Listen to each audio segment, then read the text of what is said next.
right. Hi, Erica. How are you? Good. How are you? Yeah, good to see you again. So, I've been on holiday. I hope you've had a good summer too. Yeah. Yeah. But then come back, it was nice. I was on holiday and I came back and I didn't look at headlines or news for a week. And guess what? I didn't miss much. A lot of the same. Right? Well, it seems like so much happens in a week, and I guess a lot does, but it's really just the same. Yeah. The world keeps turning, right? Yeah, it's more this, and I actually, didn't miss this. You don't, I guess the lesson here, I think, is that take the time out because it'll all be there when you get back.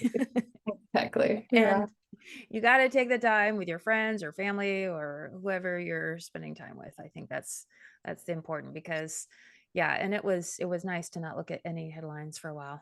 Although, Yeah. I mean, I was in Berlin, I was in Germany, so we talked about current events, but it was a different context. So, Yeah. Yeah. Break from the normal. yeah. So, all right. Well, we're back and we're going to do a little bit follow-up of Sound of Freedom.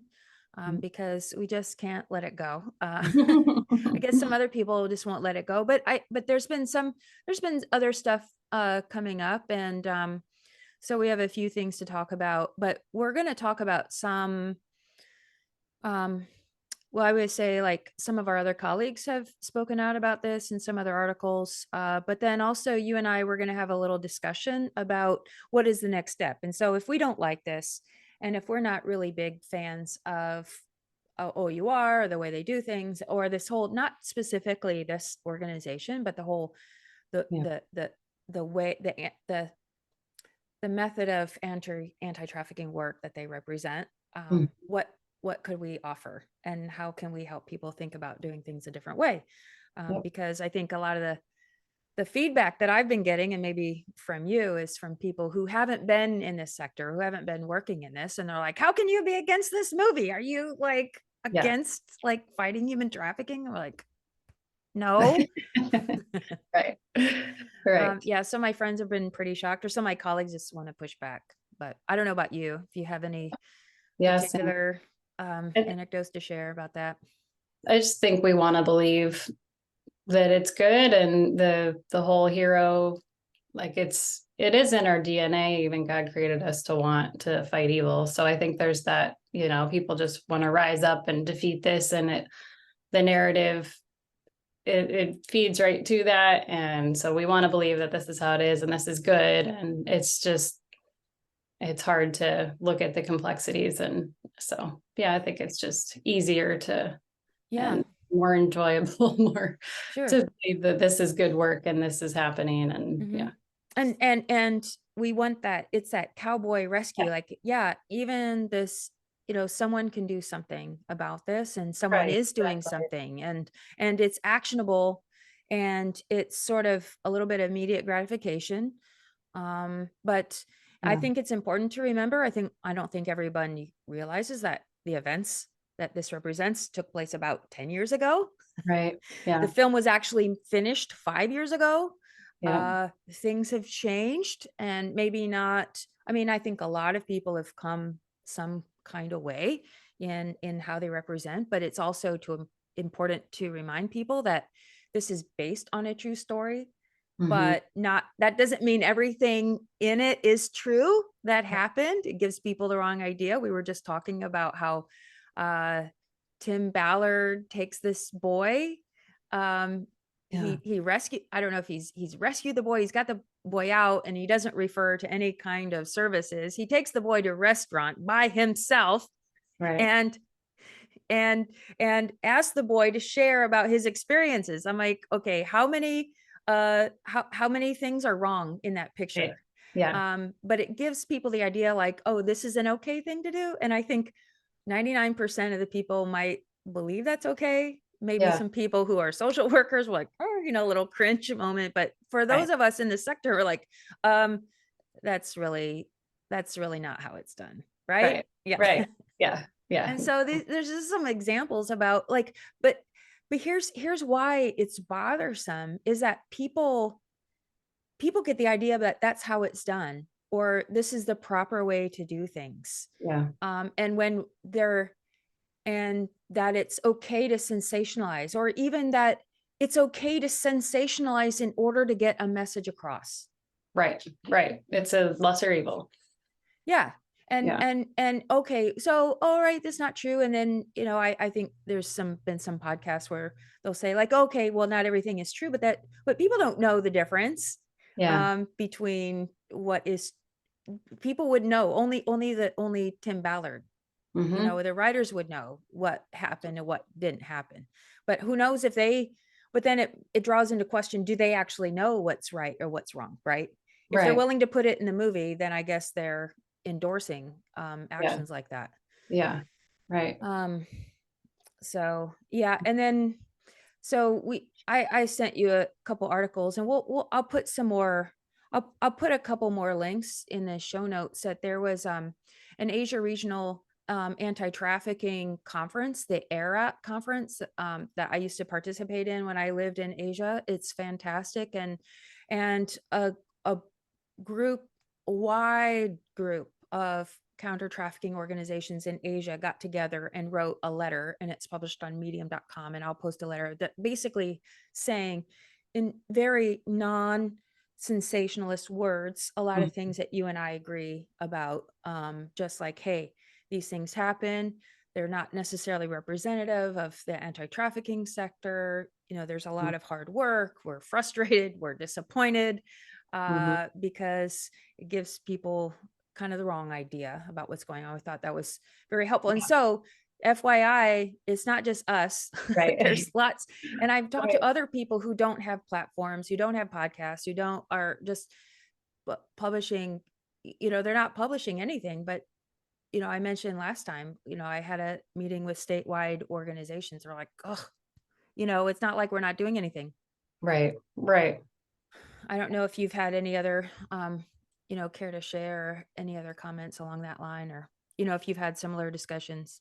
Yeah. I think I have seen some organizations at least take it as an opportunity to try and help people that are in their sphere to take a next step to say, okay, you saw this movie, you're, motivated about this topic. This is a specific, thing that's being done that you can be involved in, whether it's through donating or getting involved somehow. And so like, let's take this next step together. So I'm happy to see that some are, that it's being a catalyst for that. Because that's what we talked about. It's like, okay, this can be a step, but will people take it the right direction? Right. So at least there is that, but there's also the other side. So yeah. Yeah.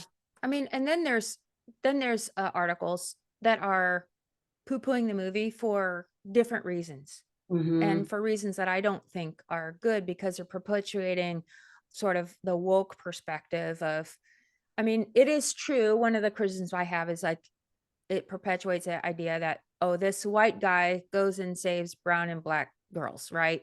Right. Or boys. Right. But then they take it a step further, that this Okay. is just sort of, colonialistic, and or they don't like him for other reasons, or because he's associated with QAnon or something. I mean, it's like the I want to separate our criticism from within the movement, from other people that have whatever agenda they have. I'm not Yeah. gonna go into Yeah. that, but there you'll Right. see a lots of criticism, like the articles by Vice, I've read them, that it's pretty much a hit piece. And I don't know why they have such a problem with Jim Caviezel in this movie. I don't know why, but just those articles in particular are particularly vicious, Okay. which I wouldn't be generous to, I want to be generous to this movement, but that no more air wasted on that. Yeah. So, but let's go back, about why, what we can do that's better, and one of the things that I was, that why the popularity of movements and organizations like this, like that, how I don't want to give up hope that real change can happen.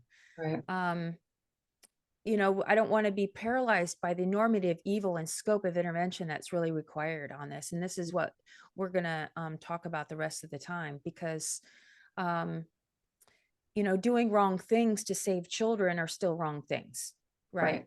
And want to talk about some ethical ways of dealing with this. Now, as we move into this, we're going to talk about some of the points that I made. I did a podcast 2 years ago about unethical NGOs, and Operation Underground Rescue was one of those organizations that I pointed out 2 years ago. And so this is not new.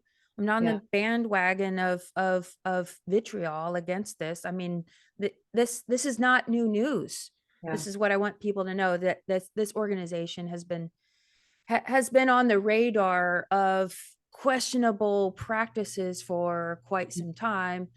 And but what we want to talk about is not talk about how bad it is, but we Yeah. want to talk, but I want to, what Erika I want to do today is talk about how to help you have discernment and look for good organizations, and how to judge and things like that. My colleague asked me, so what are the good organizations out there? And I said, well, probably you haven't heard of them, and probably I haven't heard of them, because they're the ones without big marketing budgets. They're the ones without rescue in their names. They're the ones with the nose to the grindstone, doing things day to day, not spending money on the important things, not doing sexy rescues and flashy things, but they're the day to day development of families, of communities, and things like that. So, Yeah. Right. um, so, and it's we talked about due diligence, and, doing research. What is it? It's some organizations, bigger organizations, are want to make sure that, okay, their due diligence is just to make sure they aren't being funded by people like Jeffrey Epstein, right? So, Yeah. okay, our funding is clean, or at least it appears to be clean. Whether it is or not, they've managed to cover it up. Um, Mm-hmm. but Mm. but yeah, but I think it's also making sure that organizations have healthy organizational culture. They're Yeah. not exploiting their beneficiaries, and they're not misusing or misappropriating funds, and they're transparent about that. Um, Mm-hmm. so, um, but it's also, but I want people to understand that not every organization is perfect, right? Sure. Right? Like Yep. we, I mean, gosh, and here's the thing, um, just side note, I mean, both of us have had our own difficulties and struggles just in the people that we work with, because if you're doing good work, the Yeah. enemy is going to sow division, right? Yep. But the point is I'm not want to blame it on the enemy either. I mean, we're human and we're imperfect, but it's acknowledging the Right. things that we're not doing. So don't look for a perfect organization. Yeah. Okay. And then don't look for something that's flashy or big enough to cover up their imperfections. But what's important is that organizations are teachable, they're ethical, they're transparent, they're responsible. What is this? What does this look like? Um, right? Yeah. Um, Yeah. I think it can be daunting for people to say, well, how in the world do I assess that for such and such organization? But maybe one of the most obvious tells would be the ethical storytelling piece. mhm, And, because if the way that they're portraying the work is ethical, then there's a lot better chance that the way they're doing the work is ethical.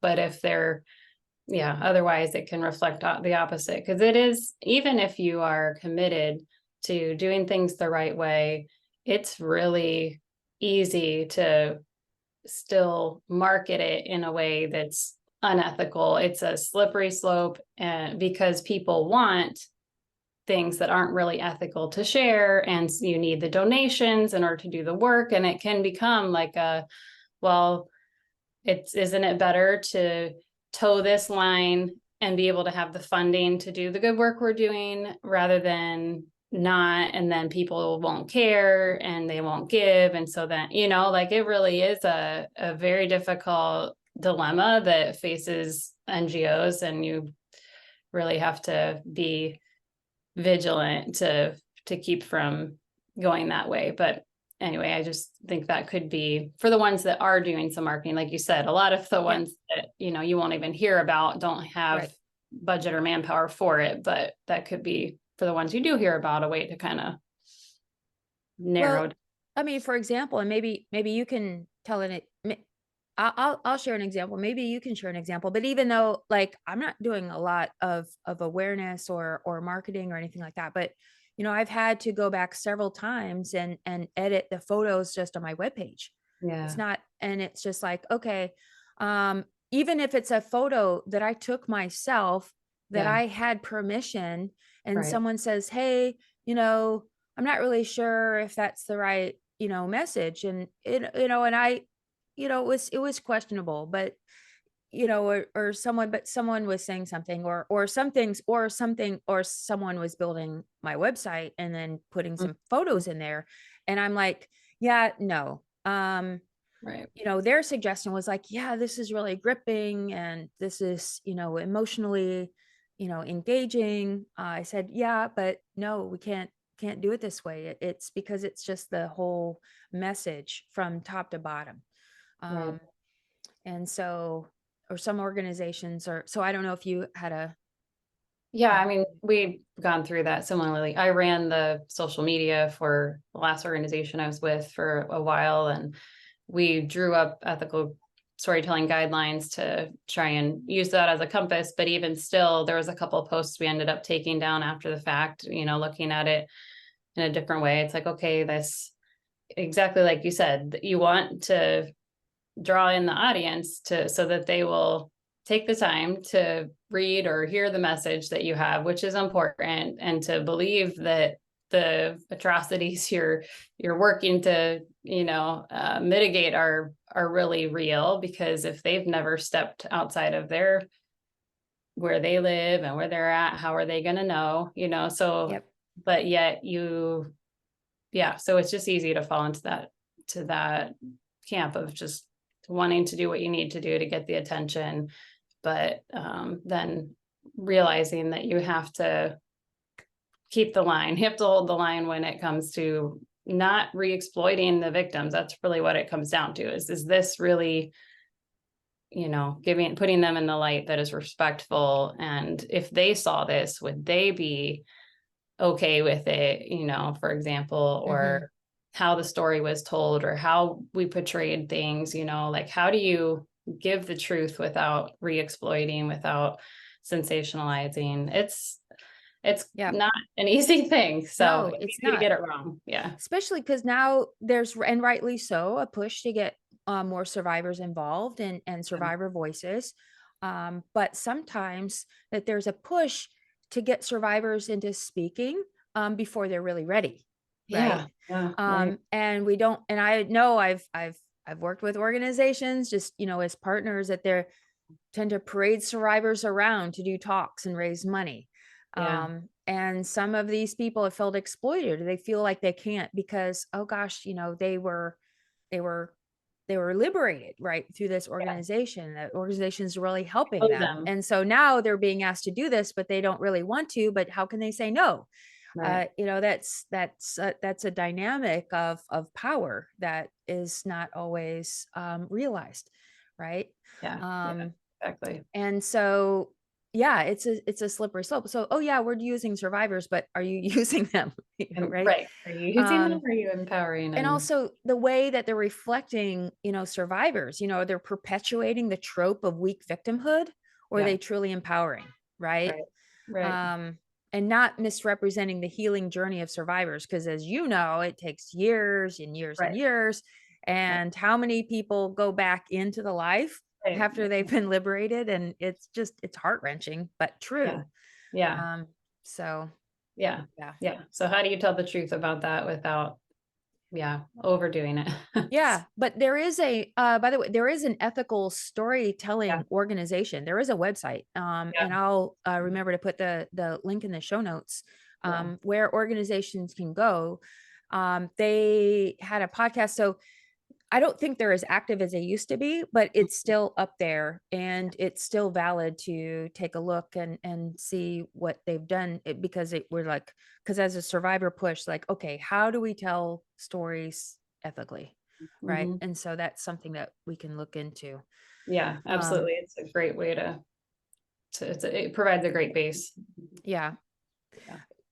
Another thing to look in organizations is their staff development and making sure people are qualified to doing the work that they can do. I mean, not everyone needs a master's degree in social work or counseling in order to provide services, but Yeah. at the same time, I mean that's I don't want to like say, oh, we're just gonna wing it, but at the same time, there's a lot of training that can be done on the job and development and vetting of staff Yeah. and volunteers. So you have staff and then you have volunteers. So I'm going to separate like Right. making sure the staff is is treated well. They're well equipped to do the hard jobs, that they're adequately supported, they get time off, and there's no mission creep.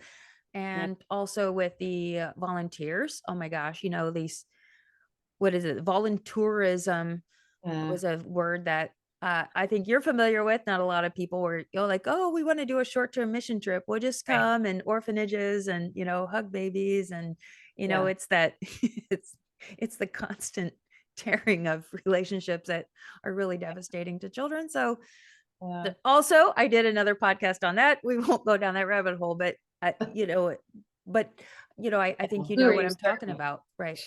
Yeah. Are you serving the people coming at that point? Are you serving the beneficiaries in your program who are the ones? Yeah. Mm. Exactly. And or the donors want to come and they want to, it's like, the red light district is not a zoo, people. Yeah. Um, yeah, I mean, I think there's a balance, and there's ethical and challenges, and there is value to donors wanting to see what's going on Right. versus, kind of doing a show and tell. Um, in a way that's exploitative. Right. And there are ways of doing this, because we do need, I mean, donors do need to see what's going on. They do need to look on the inside, because Hmm. otherwise, how will they know? Yeah. But then again, it's our organizations doing it in a way that's putting the work, the victims and survivors, their beneficiaries first. Hmm. Or is it for money, right? Like Right. back to the ethical storytelling. Yeah. Yeah. Um, but Yeah. yeah, and making sure, yeah, the staff, because some staff, they're qualified to do something. They have some training that they've joined an organization, but now we're working on a shoestream. Everyone has to chip in and do lots of things, but it's like it can be overwhelming. The staff can be overworked and overburdened with a lot of things that really that they don't want to do, or they're not qualified or gifted to do. So Yeah, or they get in a situation with the survivors who and aren't well equipped enough to respond well, and that it's really um yeah, just the whole process of a survivor healing and going through that process, it triggers a lot of things that if you don't know what's going on, you could easily react in a way that's not helpful, but it would be very human to react in the unhelpful way. So you have to have a lot of support and training to kind of train that out of you. yeah, yeah, yeah, yeah, for sure. And I think it's also important that organizations are open to constructive criticism from other from people who know what they're doing, right? Mm, They're teachable. yeah, Like you said, I've made plenty of mistakes. I'm yeah, open. I don't like it, but right, it's important, right? right, yeah, And then, as with your work, previous work at ATR, collaboration with other organizations is a really good way hmm, to know about an organization that's working in collaboration is an organization that's worth looking into, right? mm, As a place to send some of your money. yeah, yeah, Because we can do much better by synergizing our strengths and gifts and not trying to do things outside our zone of competence. right, Working with like, if you are doing prevention, or maybe you are working on like the initial extraction or liberation of people out of a right, situation, and then partnering with people who are really doing better on the long term aftercare part of it. yeah. Um, Yeah. Are organizations participating in networks, conferences, promoting continuing education? Are they sending their staff to professional organizational development, professional development? Speaking of training of staff. Yeah. And also supporting them emotionally, spiritually, through this. And, it brings, when you're helping somebody heal, it brings up areas in your life where you're broken. And so are they also Mhm. providing space for that to help you deal with that? Have you done that ahead of time enough? Have you looked at your own stuff before you try to help somebody deal with theirs? Yeah, exactly. But then, on the same respect, are organizations, are they generous in sharing their resources, their wisdom, their know-how with other organizations? Are we Right. training each other? This is through conferences or through just local collaboration, participation, like Yeah. working in, yeah, just in Chiang Mai or Bangkok, the groups, because Relentless was and is 100% collaborative, right? Yeah. I needed other organizations to support, to build their capacity to Right. address the mental and physical health consequences. And so Yeah. when they were open to having me come in I was all about training and Yeah. development. Yeah. Yeah. So Yeah, like you said, we've talked about the scarcity mindset too with organizations and how easy it is to fall into that trap too, because it is hard being an NGO and having enough funds to do the work. And you can easily get caught up in that and feel like I have to keep what's mine. We can't share because there's not enough to go around. And so yeah, it's a real thing too. it is a real thing, and it's surprising, Yeah. actually, when you think about, I think most of the best work, tell me if you disagree, but I think almost all the best work in this sector is being done by Christian organizations, Mm, right? They're not the biggest, they're not the grandest, they don't have the biggest budgets, mm, but as far as equality but yeah. it's Yeah. this scarcity because we're human. Yeah, yeah, exactly. We're And the human. enemy, yeah, he finds any way he can to divide and conquer. Yeah. So, Yeah, mm, exactly. But we go on to, a couple other points. Monitoring and evaluation should be a part of an organization's strategic plan. mhm, That's monitoring and evaluation is about, when an organization is intentional about evaluating themselves or bringing other external evaluators in and monitoring their practices and making sure that they're having the impact of the right. outcomes um, Yeah. in that are reflective of their activities, right? Yeah. And purport it, and it's a hard slog. But I think organizations should at least be mindful and trying to Mhm, evaluate themselves to do better. yeah. Yeah. Um, and then like other safety things like child protection policy, other safety policies, things like that. Mhm, Just to kind of have everyone on their staff on the same page about how they're not going to meet with beneficiary, not yeah. have white men meet with brown Right. boys in restaurants, Yeah. Right. telling them their stories, right?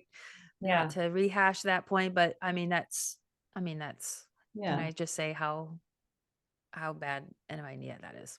Yeah. Right. Um, but I don't know.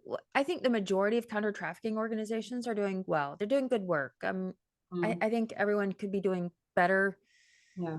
We could all be doing better. Um, I think we think too small. Mm. um, but it's hard work. It's hard work. Right.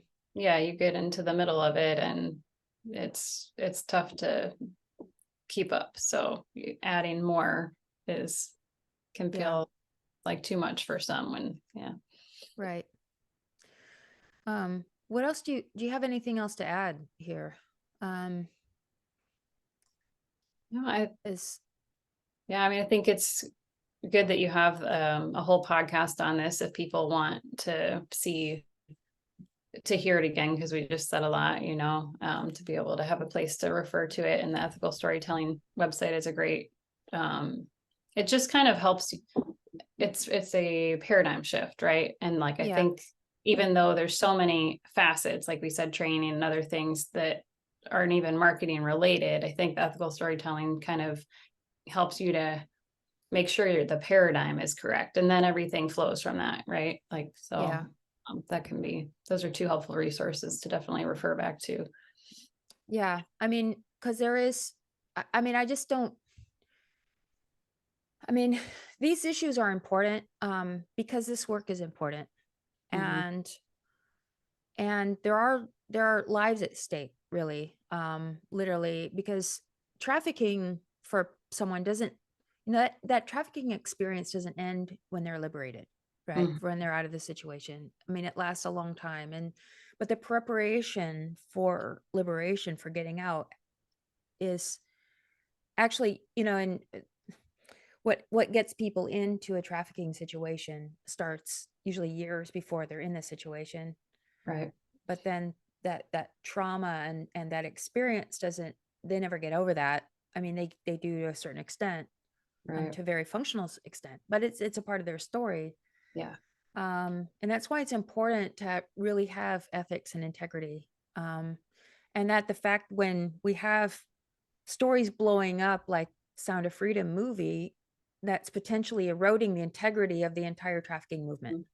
Yeah. Yeah. because it moves the perception towards this like cowboy way, um and not really the way that it really works, not the way it really happens, and not the not the work that most of the grassroots organizations are doing.